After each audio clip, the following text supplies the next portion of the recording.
Mum, I need a drink. Mum, I need a drink. I need a drink. So you'd make yourself some squash. In the rush, did you ever put the water in first and add the squash second? Madness, I tell you.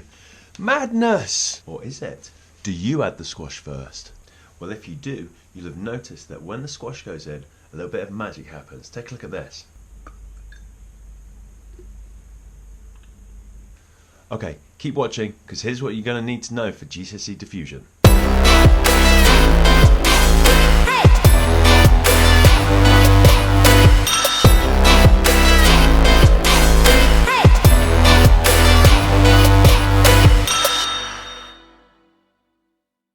In order to convincingly talk and indeed write about diffusion, you're going to have an understanding of a definition of it.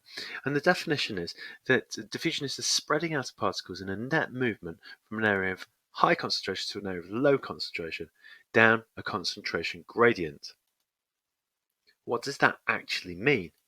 Well, it means spreading out, so they move away from each other, from an area of high concentration, that's where there's a lot of them packed in together, close together, to an area of low concentration where there aren't many of them. So they're going to spread out from where there's lots of them to where there aren't many of them.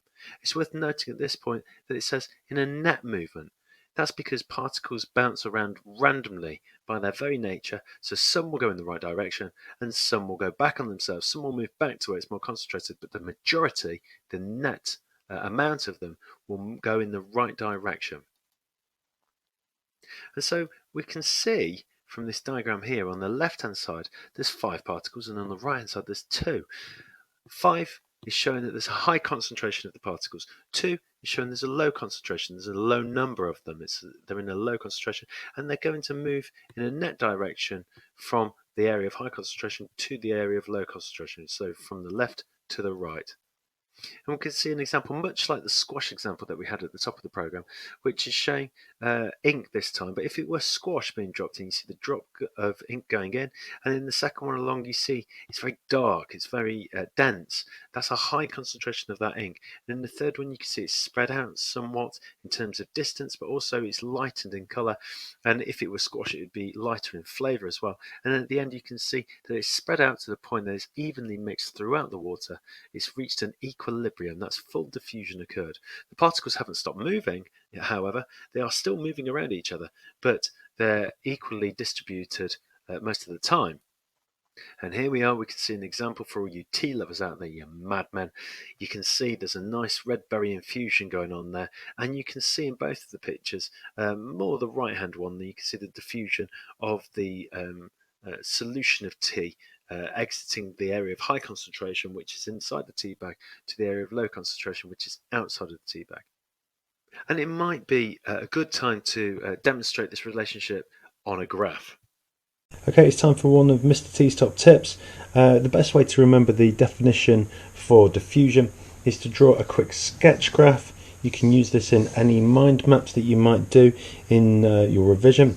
I've just done the axes here, and you just draw a diagonal line down like this, and here you can see what this is representing is the relationship between an area of high concentration of any substance and an area of low concentration. You can see the high is high, the low is low. That should help your memory. And obviously the particles are going to travel from high concentration to low concentration as they spread out, and this indeed between is the concentration gradient, the relationship between the concentrations. And as we've just seen from the graph, the area of high concentration can be linked to the area of low concentration, and we can see the relationship between the two. That line between is the concentration gradient, and the steeper the concentration gradient, the faster diffusion will occur. If there's greater difference between the concentrations, that gradient will be steeper. If it's nearer in concentration, then it will be shallower. Now, if I were at the top of that concentration gradient or hill on my diffusion bicycle, the greater the concentration, the quicker I'm going to go whizzing down the hill. And there I am on my diffusion bicycle, not really me, living my best life, having a great time, going really fast. Also, those of you who have learnt to drive or are learning to drive, sometimes you'll know that hills are described as gradients. And here we can see a 10% gradient is related to that slope, but that isn't too dissimilar from the graph that we've just seen and the fact that the gradient means a slope on a graph as well as on the roads. Now, diffusion works in gases and liquids because in solids, the particles are very close together and bonded very, very tightly indeed. Whereas in liquids, the bonds are weaker, although quite a few of the molecules are bonded, but it does mean they can move around each other. That means diffusion can occur because the particles can move. In gases, very, very weak bonds indeed, and they move very, very much separately. They're bouncing into each other, off each other, and diffusion occurs very quickly. So in liquids and gases, they tend to spread out quite easily, allowing diffusion to occur. So where does diffusion happen? Well, the great thing is it happens everywhere. It's occurring all the time. Particles are moving around us at the moment, in the air around us, and diffusion is occurring.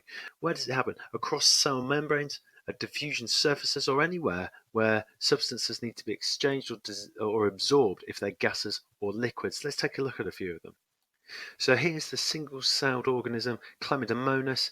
It's photosynthesizes, but it has to absorb all of its gases from the water around it, oxygen in, carbon dioxide out, etc. Now it's got a large surface area to volume relationship, which means that the surface area is large compared to the volume inside, so it can exchange all of its gases that it needs by diffusion. However, we as organisms are much larger, so we have a bigger surface area, but we have a much larger volume. So in proportion, we need a special system to be able to allow gaseous exchange to take place. So we have our circulatory system, which are aided by the lungs. Now, the lungs have a very large surface area. If you were to open up every one of the air sacs and tubes inside the lungs, every one of the alveoli, which are the air sacs in the lungs, then it is said that you could spread a pair of lungs over a whole tennis court. That's how much surface area is in there, right inside your chest right now. They have a huge surface area, they have a really good blood supply pumping all through them, and they are constantly exchanging oxygen in and carbon dioxide out. Another place where diffusion occurs is in the digestive system. So we've got a picture of the intestine on the right-hand side of these two pictures that have just come up, and you can see there's lots of folds in, finger-like projections called villi. And the left hand of the two pictures that just came up, you can see a cross-section of one of the villi with the bloodstream inside, and you can see it's just a single cell separates the inside of the intestine where all the digestive food is and the bloodstream. So this means that diffusion can happen very quickly. Jellyfish, there's another example. Now, they don't have a bloodstream at all, and they are much bigger than the single-celled organism Chlamydomonas. But because they've got this huge bell and these long, thin tentacles, they have a huge surface area compared to their volume, which means they too can survive purely on diffusion. And so, in summary, these are the characteristics of diffusion surfaces. They need a large surface area so that lots of molecules can cross them at once. They need a short diffusion distance, which means that the cells are thin and only one cell thick in order to cross through either into the organism's cytoplasm or indeed cell tissues or across into the blood.